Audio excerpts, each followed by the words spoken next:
You're listening to Dairy Voice by Dairy Business News, a podcast exclusively for the dairy industry.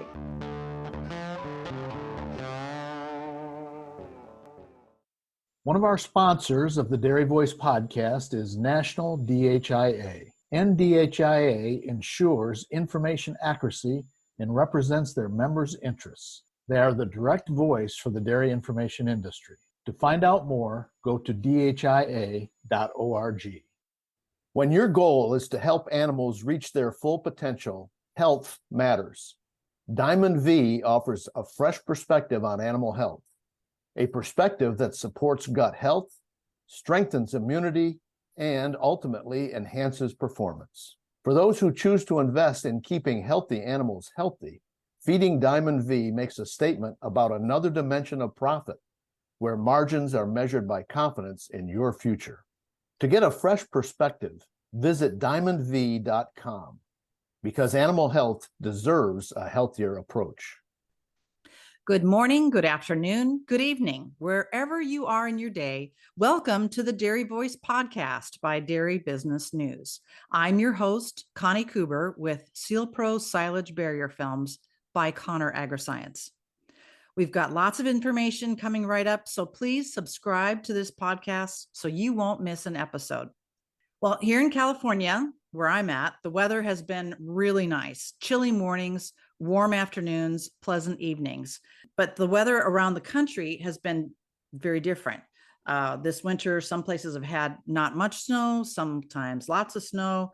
Before we started recording, my guest and I, Dr. Joe Harner, were talking about the tornadoes and flooding and storms in the Midwest and in the East. But soon it's going to be hot and dry, or hot and humid, depending on where you're at.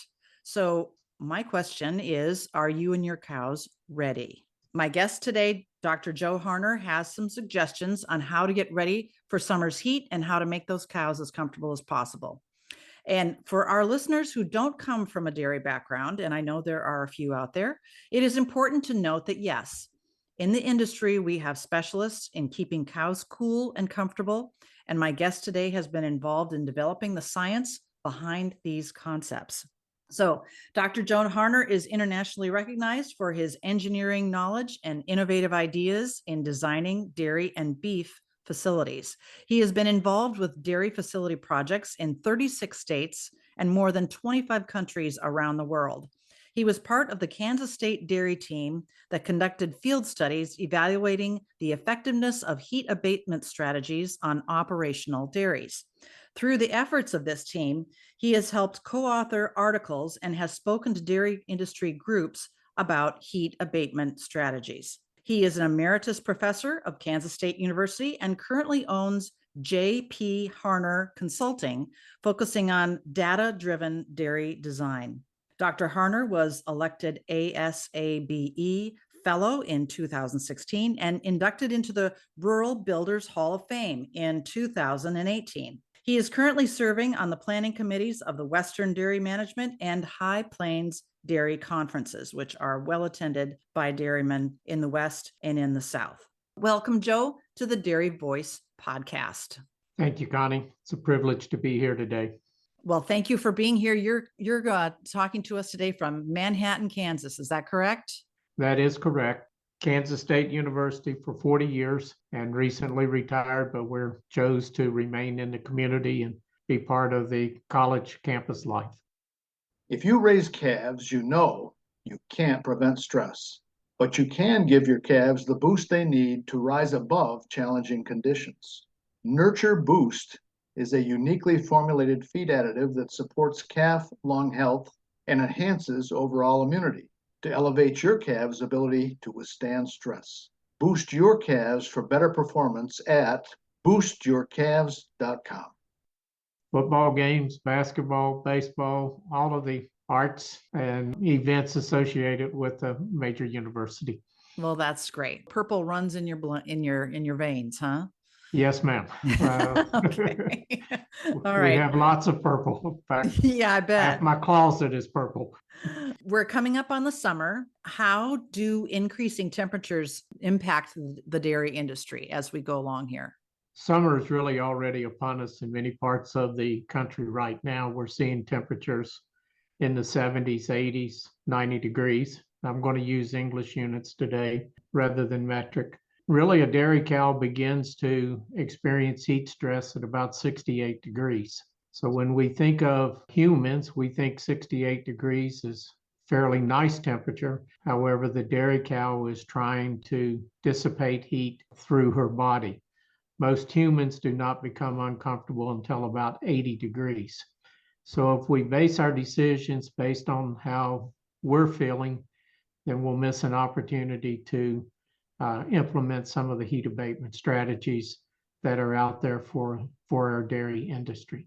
On a dairy, what kind of things do we see when those cows get up into those higher temperatures? First thing we'll probably see is reduction in reproduction. And there's a lot of research out there that's going to talk about percentages based on what we call the temperature humidity index. The temperature humidity index is a combination of temperature and relative humidity, and it provides us a baseline for evaluating heat stress abatement technologies and just what kind of stress the cows are experiencing.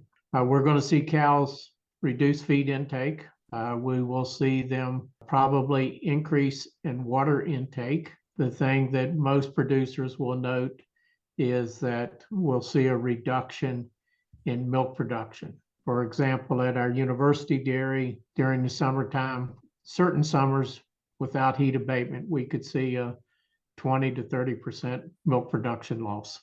It does turn into big numbers where if we start with a baseline temperature humidity index of 68, which would be about 68 degrees, 100% humidity, that's a very humid climate. But if we start there as we say heat stress will begin and performance will be impacted. Then for each unit increase in THI, again, the temperature humidity index, we're going to see about a 1 pound loss in milk production. Mm-hmm. And so it can be fairly significant over time. The other interesting fact about heat stress is it's cumulative. So while we may have warm days, cool nights, once the cow starts experiencing heat stress, and she gets somewhere, I think the number that I've seen is around 168, 200 hours of cumulative heat stress, then we will start seeing some of these performance indexes decline rather significantly. And so it does have a lot of impact on the dairy industry. And then the final thing that most people don't realize is once we get into the fall, then one of the things that we notice is milk production does not come back automatically. So if we had 100 days of heat stress during the summer, it could be 100 days next fall before milk production will return. So it's not something that happens instantaneously as soon as the cows are cooled off. Have you run out of silage? Had to buy expensive, marked up feed to fill the gap? Maybe production's dropped due to lower dry matter intakes. Are molds or mycotoxins creeping through your piles or bunkers? And pitching the rot is a dangerous pain. Oxygen is the enemy. Pack it out, then keep it out with Sealpro, the professional grade silage barrier film protection chosen by top professional farmers like you. Make more, better, safer silage with Sealpro. Learn more at sealprosilage.com. And you mentioned reproduction. We have trouble getting them bred. Yes, and there's a lot of research out there that talks about when we're breeding, the impact of heat stress 2 or 3 days before the breeding event and even 2 or 3 days after the breeding event can have an impact. Mm-hmm. So if we look at our dairies in southern regions, during the summer months, reproduction may go from 30% down to 10% just because of the difficulty of finding an opportunity where cows can be bred. People who work with dairy cows know this, but other people may not. Dairy cows don't sweat, right? So there's 5 main mechanisms a dairy cow will use to dissipate heat. The one that is easiest to implement is radiation. So if she can get under the shade, then we do not have to deal with solar radiation. So she will seek out shade during the hot part of the day. The second is conduction. And conduction is simply when that cow lays on a cold surface. Many years ago, we used to talk about cooling ponds where she would actually go in a pond of water that was cooler, and she will be trying to dissipate heat from her body that way. If you ride by a lot of beef cattle pastures that have small ponds, you'll see cattle standing in the water, and that's a form of trying to dissipate heat by conduction.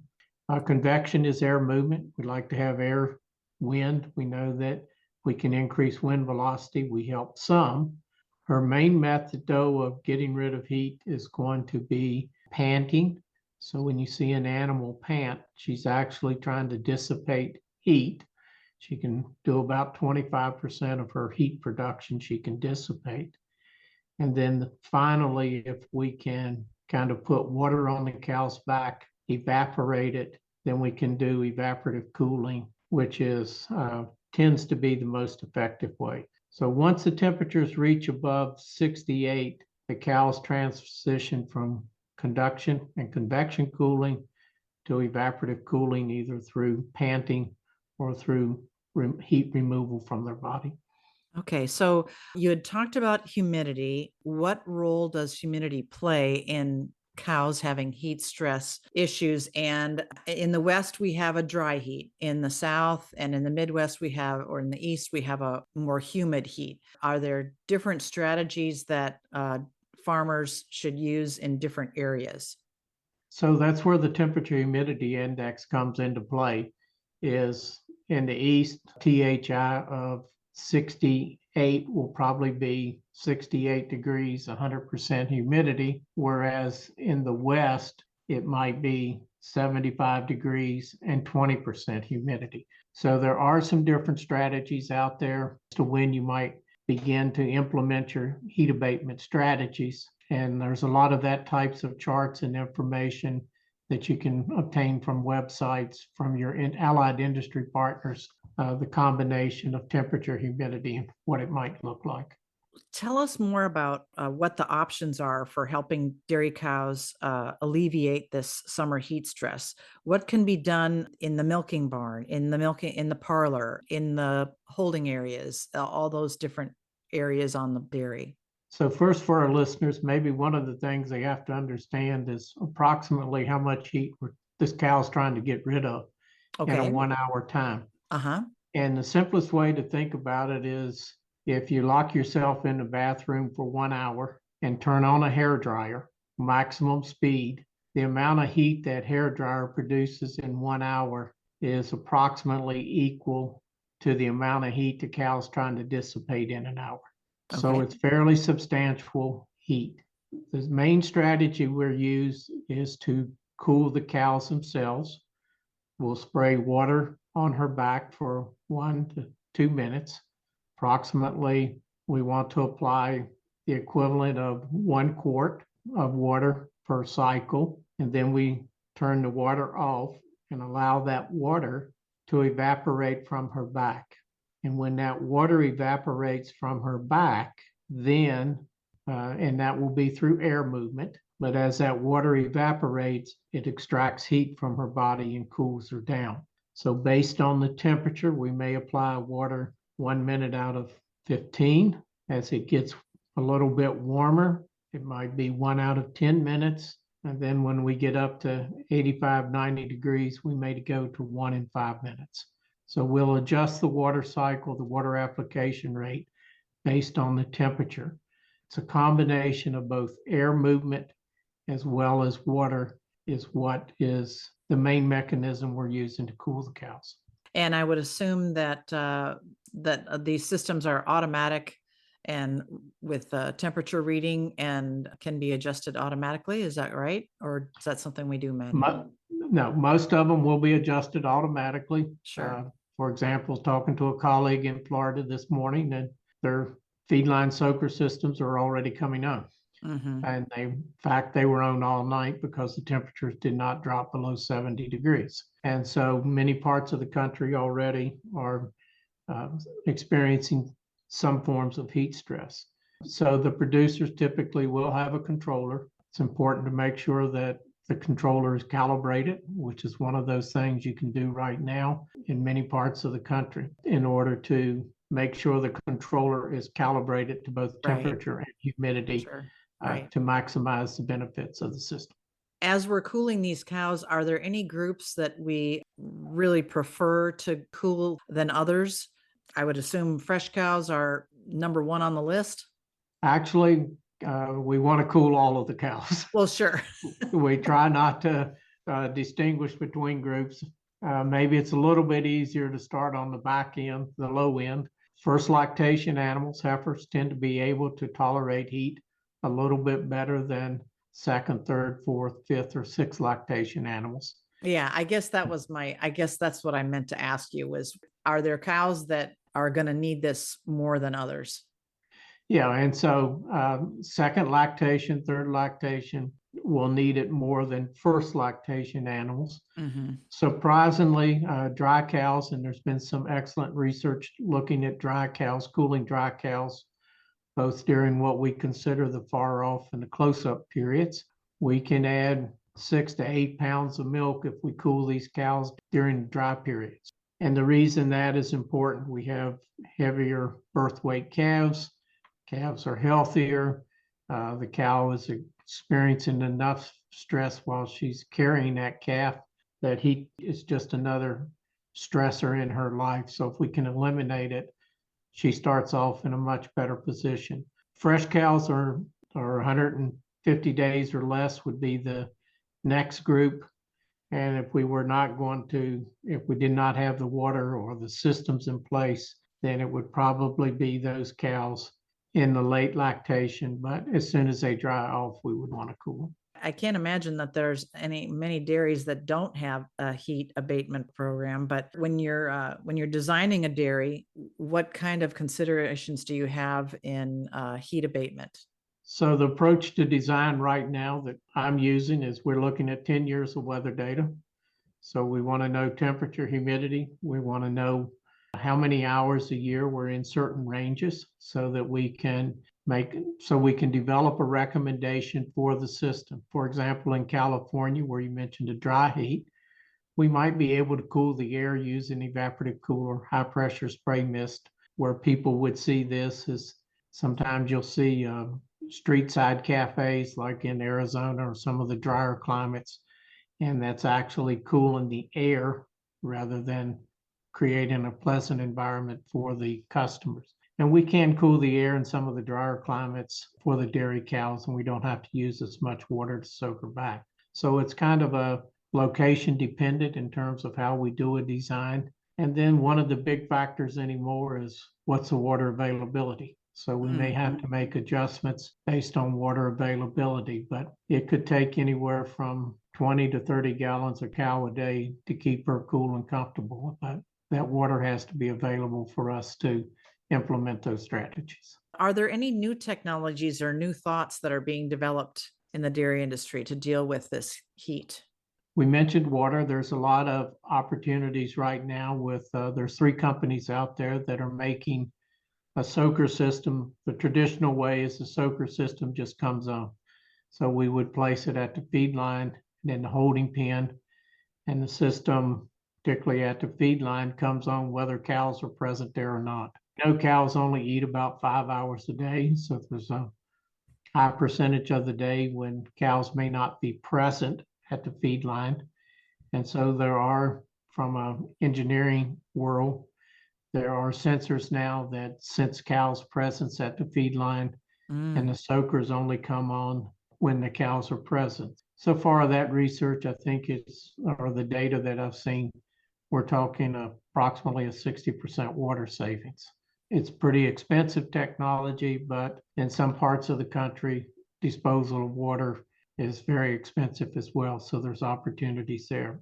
We know there's some technologies coming out in terms of how we're using monitoring systems in order to identify heat stress. like respirations or heavy breathing are all indicators of heat stress. And so some dairy farmers now are using that data to kind of help them fine tune their heat abatement strategies.